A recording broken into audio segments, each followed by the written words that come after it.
یہ جو تصور تھا کہ اگر آپ ایک قوم ہے تو آپ کا یہ حق ہے کہ آپ اپنی ریاست بنا سکتے ہیں، یہ تصور پوری دنیا کے اندر پھیلنا شروع ہوا 1920s میں لیگ آف نیشنز کی وجہ سے پھیلنا شروع ہوا۔ اور جب وہ لوگ جو کہ انگلینڈ کے حالات و واقعات سے بہت واقف تھے، انہوں نے یہ سب دیکھا اپنے سامنے کہ کس طرح لیگ آف نیشنز بنی اور کس طرح لیگ آف نیشنز نے چھوٹے چھوٹے ملکوں کو، قوموں کو آزاد کیا اور ان کو اپنی اپنی ریاستیں بنائیں، تو انہوں نے اسی آرگیومنٹ کو انڈیا پہ اپلائی کیا۔ انہوں نے یہ کہا کہ جس طرح سے آپ یہ تصور کرتے ہیں کہ انگلینڈ جو ہے وہ ایک قوم ہے یا فرانس ایک قوم ہے، تو ہم آپ کو یہ تصور پریزنٹ کرتے ہیں کہ پورے کا پورا انڈیا جو ہے وہ بھی ایک قوم ہے، اور کیونکہ انڈیا ایک قوم ہے لہٰذا اس کو آزاد ہونا چاہیے۔ تو لاہور کے کنونشن میں 1929 میں انڈین نیشنل کانگریس نے یہ ریزولوشن پاس کیا کہ اب سے کانگریس پارٹی جو ہے وہ مکمل آزادی کے لیے کام کرے گی، کیونکہ انڈیا ایک قوم ہے۔ تو جس طرح یورپ کے اندر قوموں کو حقوق ملے، اسی طرح پورے کے پورے انڈیا کو بھی یہ حق ملے کہ ہم اپنی ریاست بنائیں اور آزاد ریاست بنائیں۔ اب یہ آرگیومنٹ بڑی، مطلب ایک طرح آپ یہ دیکھیں کہ یہ بڑی پاورفل آرگیومنٹ تھی، کیونکہ یورپینز کی ہی آرگیومنٹ کو انڈینز نے انہی کے منہ پہ مار دیا اور کہا کہ ہم بھی ایک قوم ہے، ہمیں کیوں نہیں آزاد کیا جا رہا، ہم کیوں نہیں آزاد ریاست بنا سکتے۔ جب یہ تھیوری پھیلی کہ انڈیا ایک قوم ہے، تو اس کے چند سال بعد ہی یہ ایشو شروع ہو گیا کہ انڈیا ایک قوم نہیں بلکہ انڈیا دو قومیں ہیں۔ اور آپ جانتے ہیں علامہ اقبال میں 1930s میں کیا لکھنا شروع کیا وغیرہ وغیرہ، اور بتدریج آل انڈیا مسلم لیگ جو ہے اس نے جا کے 1940 میں لاہور میں یہ ریزولوشن پیش کیا کہ انڈیا میں ایک قوم نہیں بلکہ دو قومیں ایگزسٹ کرتی ہیں۔ محمد علی جناح نے یہ کہا کہ ایک ہندو قوم ہے اور ایک پاکستانی قوم، ایک مسلم قوم ہے، اور دونوں کا جو نقطہ نظر ہے، جو کلچر ہے، جو ثقافت ہے، وہ بالکل مختلف ہے۔ تو یہ دو قومی نظریہ بن گیا اس وقت۔ بلکہ دلچسپ بات یہ ہے کہ جب لاہور ریزولوشن پاس ہوئی تو پاکستان کا نام نہیں استعمال کیا گیا، بعد میں اس کا نام پاکستان ریزولوشن رکھا گیا۔ خیر یہ ایک علیحدہ تاریخ ہے۔ تو ایک تھیوری یہ تھی کہ انڈیا ایک قوم ہے، ایک تھیوری یہ تھی کہ انڈیا دو قومیں ہیں۔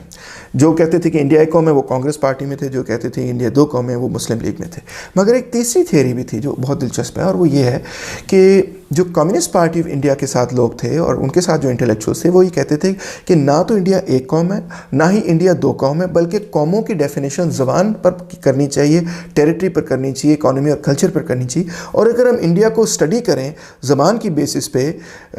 ٹیریٹری، اکانومی اور کلچر کی بیسس پہ، تو انڈیا نہ تو ایک نہ دو بلکہ 17 قومیں ہیں۔ 17 قومیں رہ رہی ہیں انڈیا کے اندر۔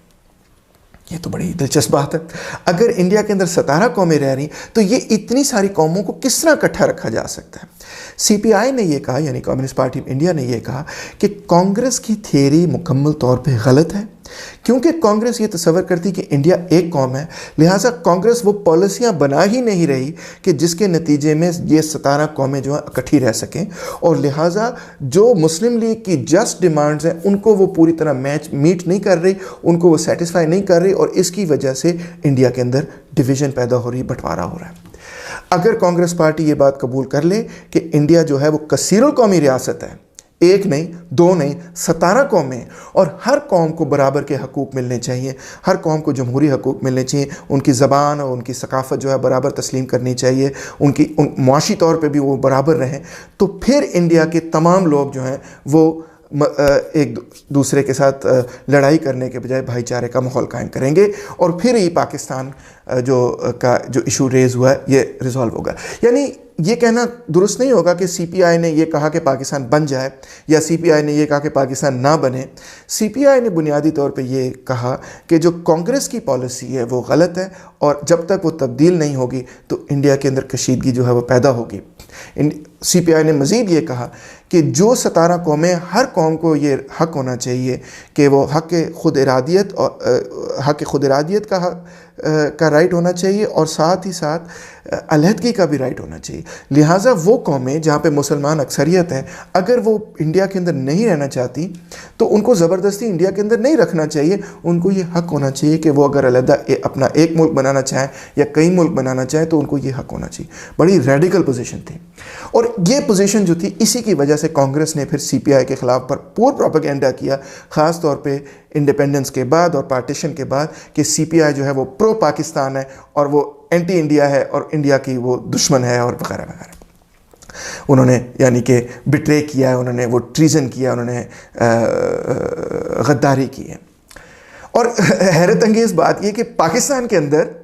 حالانکہ کمیونسٹوں نے اتنا پروگریسو ایک پوائنٹ آف ویو لیا کہ اگر اکثریت نہیں چاہتی ایک ملک میں رہنا تو پھر ان کے پاس حق ہونا چاہیے کہ وہ اپنا علیحدہ ملک بنا لیں، مگر پاکستان کے اندر بالکل الٹ پروپیگنڈا ہوا، اور پاکستان کے اندر یہ پروپیگنڈا ہوا کہ جی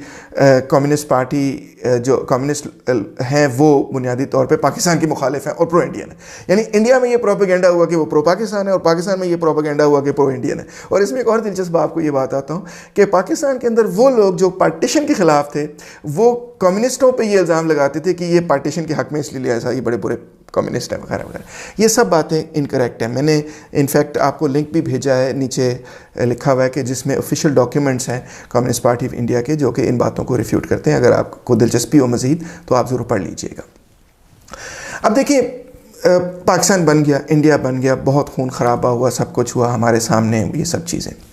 میں آپ کو بتانے کی کوشش کر رہا ہوں کہ ٹو نیشن تھیوری جو ہمارے کانسٹیٹیوشن میں ہے اور انڈیا کی اپنی نقطہ نظر کہ انڈیا جو ہے وہ ون نیشن ہے، یا جو بھی اس وقت ہوا کرتا تھا یہ نقطہ نظر، یہ دونوں نقطہ نظر جو ہے نا ہمیں ریالٹی کو دیکھنے سے ہمیں اس کو اس کانٹیکسٹ میں سمجھنا چاہیے کہ وہ جو لیگ آف نیشنز اور جو کلونیلزم کے خلاف لڑائی تھی اس کانٹیکسٹ میں یہ ساری چیزیں پیدا ہوئی تھیں۔ مگر جب ہم اپنی سوسائٹیز کو سمجھنے کی کوشش کرتے ہیں، اپنے ملکوں کو سمجھنے کی کوشش کرتے ہیں اور یہاں پہ بھائی چارے کا ماحول قائم کرنے کی کوشش کرتے ہیں تو ہمیں بڑے سنجیدگی سے آبجیکٹیو کنڈیشنز کو سمجھتے ہوئے، مادی معروضی حالات کو سمجھتے ہوئے اپنی پالیسی بنانی ہوگی۔ اور وہ پالیسی یہ ہے کہ ہمیں اس چیز کو تسلیم کرنا ہوگا اور سمجھنا ہوگا کہ ہم جو ہے ایک کثیر القومی ریاست ہے، انڈیا بھی ایک کثیر القومی ریاست ہے اور پاکستان بھی ایک کثیر القومی ریاست ہے۔ اس میں کوئی بری بات نہیں، کیونکہ میں آپ کو یہ بتا رہا ہوں کہ زیادہ تر دنیا کے جو ملک ہیں وہ کثیر القومی ریاستیں ہی ہیں۔ کثیر القومی ریاست کو اگر آپ تسلیم کر لیں تو پھر آپ وہ پالیسیز بنانے شروع کریں گے کہ جو کہ لوگوں کو اکٹھا کریں، نہ کہ لوگوں کو ڈیوائیڈ کریں۔ اور وہ پالیسیز کیا ہیں؟ وہ پالیسیز یہ ہیں کہ ہر قوم کی نمائندگی ہو، ہر قوم کے برابر کے جمہوری حقوق ہوں، ہر قوم کی زبان کو برابر تسلیم کیا جائے، ہر قوم کی ثقافت کو برابر تسلیم کیا جائے، اور ویری امپورٹنٹلی ہر قوم کو معاشی اعتبار سے برابر کیا جائے۔ دیکھیں اگر بلوچستان جو ہے نا اس کا ہیومن ڈیولپمنٹ انڈیکس یہاں پہ ہے اور پنجاب کا ہیومن ڈیولپمنٹ انڈیکس یہاں پہ ہے تو ظاہری بات ہے کہ دونوں کے درمیان جو ہے وہ کشیدگی پیدا ہوگی، بلوچ میں ریزنٹمنٹ پیدا ہوگی وغیرہ وغیرہ کہ پنجابی کیوں اتنے آگے، ہم کیوں اتنے پیچھے ہیں۔ جب تک ہیومن ڈیولپمنٹ انڈیکس دونوں کا برابر نہیں ہوگا تو آپ بھائی چارے کا ماحول نہیں پیدا کر سکیں گے۔ اگر ہم اور ہیومن ڈیولپمنٹ انڈیکس 3 چیزوں پر بنیاد رکھتا ہے، یا تو سب سے پہلے انکم،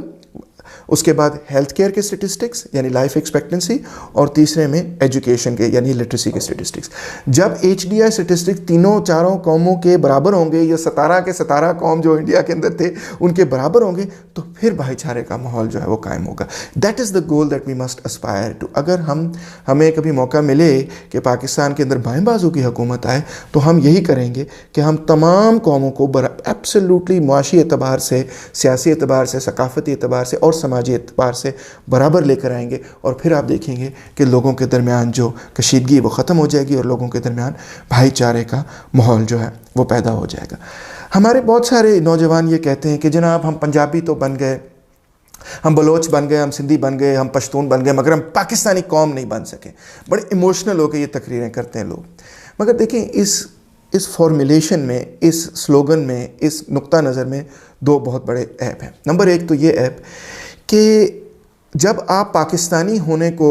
بلوچ ہونے، پنجابی ہونے، سندھی ہونے یا پشتو ہونے سے متضاد ٹھہرا دیتے ہیں تو پھر آپ اس چیز کو سمجھ ہی نہیں رہے ہیں کہ بنیادی طور پہ پاکستان جو ہے وہ ایک قوم نہیں ہے، کثیر القومی ریاست کا نام ہے۔ نمبر 2 یہ کہ متحد ہونے کے لیے یہ ضروری نہیں ہے میرے دوست، متحد ہونے کے لیے، مکمل اتحاد کرنے کے لیے بھی یہ ضروری نہیں ہے کہ ہم ایک قوم بنیں۔ 4 قومیں بھی اسی طرح متحد ہو سکتی ہیں کہ جس طرح ایک قوم متحد ہوتی ہے، بشرط یہ ہے شرط صرف یہ ہے کہ وہ 4 قومیں اگر برابر کی سطح پہ ہوں، اگر برابری کی سطح پہ ہوں تو پھر ان 4 قوموں کے درمیان وہ یونٹی ہوگی، وہ اتحاد ہوگا کہ جو کہ ہمیں ایک قوم میں نظر آتا ہے۔ اس چیز کو اگر ہم سمجھ لیں کہ اگرچہ پاکستان ایک کثیر القومی ریاست ہے، ہم اس کو ایک قوم نہیں بنا سکتے فوری طور پہ، کیونکہ قوم بننے میں